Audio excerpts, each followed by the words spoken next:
এই অবস্থায় বিসিবিকে ad hoc committee করতে পারে নাকি অক্টোবরে নির্বাচনকে সামনে ধরে এগোবে? কি মনে হয়? এখানে কিন্তু বলা হচ্ছে যে তিনি ইঙ্গিত দিয়েছেন ইন্টারন্যাশনাল অ্যাফিলিয়েশন আপনার থাকবে, তার মানে আপনার আইসিসির কাছে দায়বদ্ধ। আপনি হয়তো আমরা আগে যে ধোঁয়াটা তুলেছিলাম যে অ্যাডহক কমিটি খেলে আপনি নিষিদ্ধ হয়ে যেতে পারেন, মানে তাহলে কি এখনো নিষেধাজ্ঞার সংখ্যা থাকবে না যদি অ্যাডহক কমিটি করা হয়?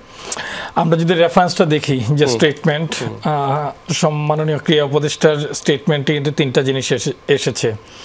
এক হচ্ছে সুশাসন, জবাবদিহিতা, দ্বিতীয়তে আসছে যে সংস্কার অর্থাৎ গঠনতন্ত্রের চেঞ্জ, তৃতীয়ত আসছে আঞ্চলিক ক্রিকেট সংস্থা, চতুর্থত নির্বাচন। চারটা জিনিস কিন্তু ওনার বক্তব্যে প্রতিফলিত হয়েছে। এই চারটা জিনিস নিয়ে আঞ্চলিক ক্রিকেট সংস্থা নিয়ে আমরা জনাব সাবের হোসেন চৌধুরীর সময় থেকে শুনছি, এটার বাস্তবায়ন কিন্তু হচ্ছে না। 5ই আগস্টের পরে দেশে একটা অনেক বড় বিপ্লব হলো, রেভলিউশন হলো, আমরা নতুনের পথে বাংলাদেশকে গড়ার জন্য আমরা স্বপ্ন দেখেছি।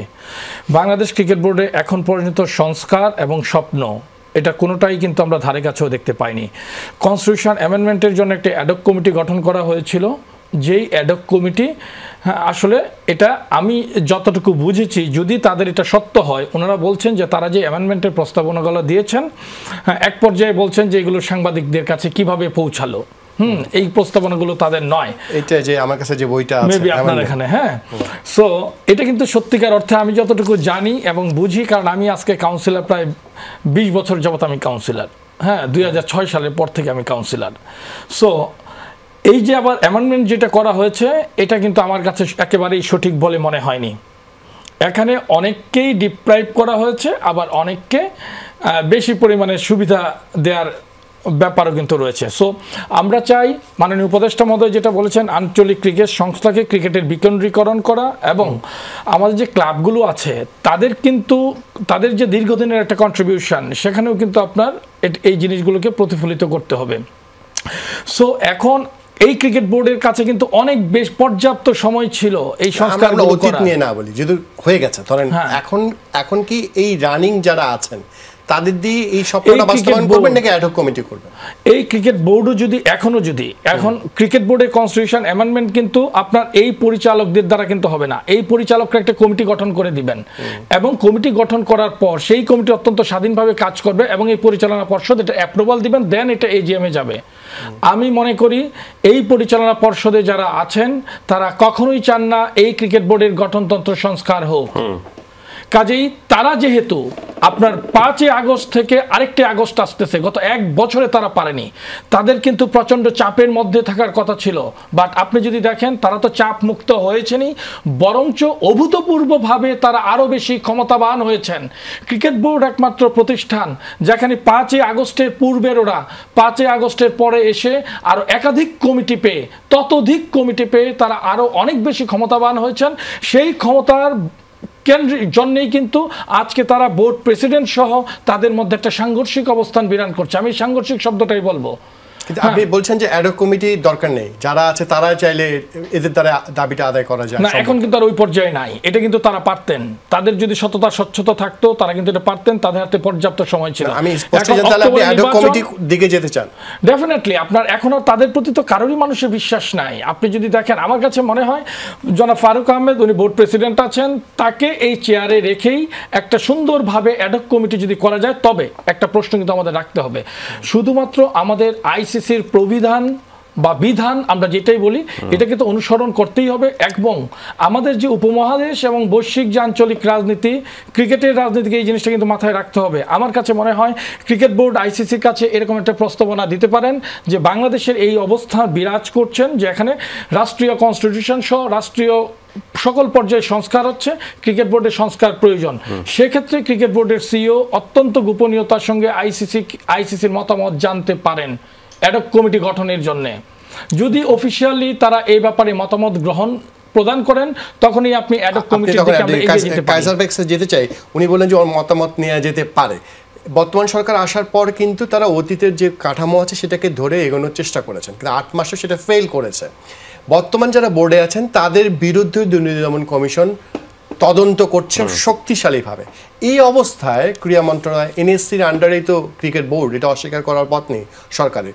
সে অবস্থায় তো সরকার বলতে পারে আমরা চেষ্টা করেছিলাম, যারা আছে তাদের বিরুদ্ধে দুর্নীতির অভিযোগ এসছেন, তাদেরকে নিয়ে আমি বোর্ড চালাবো কিভাবে? না দেখুন, আপনি বর্তমান যে গঠনতন্ত্র আমাদের বিসিবির রয়েছে, আপনি এই গঠনতন্ত্রের আলোকে নির্বাচন করলে আপনি কোনো মতেই কিন্তু সেটা সংস্কার বা দেবু যেভাবে বললেন যে স্বপ্ন নিয়ে আমরা এখন এগোচ্ছি বা ক্রিকেট বোর্ডকে নিয়ে যেটা চিন্তা করা হচ্ছে সেই স্বপ্নের কাছাকাছি আপনি যেতে পারবেন না। কেন পারবেন না? কারণটা হলো যে বর্তমান গঠনতন্ত্রে কোথাও কিন্তু নেই যে আপনার একটা গঠনতন্ত্র কেন তৈরি করা হয়। একটা গঠনতন্ত্র তৈরি করা হয় যে আপনি যখনই কোনো ধরনের সমস্যায় পড়বেন বা আপনার নেসেসিটি যেটা আসবে, প্রয়োজনীয়তা যেটা আসবে, তখন তাৎক্ষণিকভাবে সেই প্রয়োজনটার সমাধান করবেন। কিন্তু এই গঠনতন্ত্রে আপনি কোথাও নেই যে এই ধরনের সমস্যায় পড়লে আপনি কি করবেন। কারণটা হলো যে যারা এই গঠনতন্ত্র তৈরি করেছিলেন তারা মনে করেছিলেন যে বোধহয় আমরা আজীবন ক্ষমতায় থাকবো, আমরা আজীবন বোর্ডের পরিচালক হিসেবে থাকবো। মজার বিষয়, সবশেষ নাজমুল হাসান পাপড়ার যে কমিটি রয়েছে তারা কিন্তু এটা অ্যাডহক কমিটির ভিত্তিতে এসেছিলেন কামাল সাহেব যখন রিজাইন করলেন। তারপরে তারা নির্বাচন করেছেন এবং যে নির্বাচনটা করেছেন সেই নির্বাচনকে আপনি নিশ্চিতভাবে একটা শব্দে যোগ, আমি মানে শুধুমাত্র এটাকে ফাইনালাইজ করব, সেটা হলো যে ছক সাজিয়ে নির্বাচন। সো ছক সাজিয়ে নির্বাচন আর ফিক্সিং নির্বাচনে আমি এটার মধ্যে কোনো পার্থক্য দেখতে পাই না।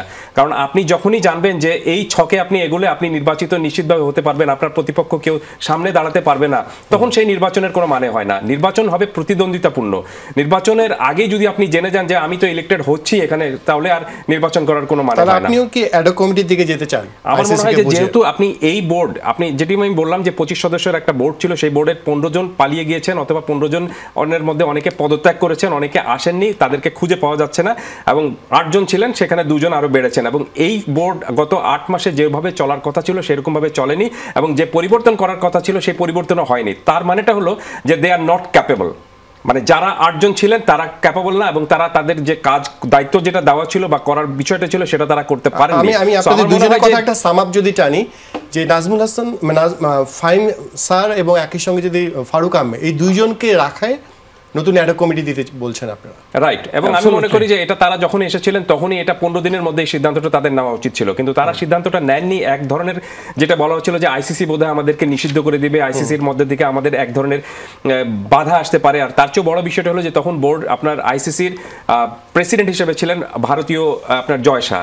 তো সবকিছু মিলে এবং ভারতের সাথে আমাদের যে মানে এই গভর্নমেন্ট আসার পরে যে একটা ধরনের সম্পর্ক তৈরি হয়েছিল, মানে দুঃসম্পর্ক তৈরি হয়েছিল, সেখানেও ক্রিকেট বোর্ড খুব সম্ভবত আইসিসির বিরাগভাজন হতে যায়নি বলেই তারা এই পথে এগোয়নি। কিন্তু আমি একটা জিনিস অমিত আপনাকে বলি, আপনার দেশ চলবে আপনার আইনে, আপনার দেশ কিন্তু কোনোদিন আপনি আইসিসির আইনে চলবে না। আইসিসি আপনাকে বলে দেয়নি যে এই ক্রাইটেরিয়া পূরণ করতে হবে। আপনি যে আইসিসিকে যে আগের গঠনতন্ত্র যেটা দিয়েছেন সেই অনুযায়ী কিন্তু আইসিসি আপনাকে সেটা মেনে নিয়ে এবং বলেছে যে ইয়েস এই প্রতিবিধানগুলো করতে হবে। মানে পাকিস্তানে গঠনতন্ত্র নেই, পাকিস্তানে তো সকাল বিকেল প্রেসিডেন্ট চেঞ্জ হচ্ছে, শ্রীলঙ্কায় হয়েছে, ইভেন ভারতে অনেক ঘটনা ঘটেছে। আমি সেটাই বললাম যে আপনার দেশ চলবে কিন্তু আপনার দেশের আইন অনুযায়ী, ল্যান্ড অফ ল বলে একটা কথা রয়েছে। সো আমার কথা হলো যে এখন এই পরিস্থিতিতে এসে যখন আপনি দেখছেন যে এই ধরনের সিচুয়েশন একটা তৈরি হয়েছে, তখন সেই সিচুয়েশনটা আপনি সমাধান করবেন কিভাবে?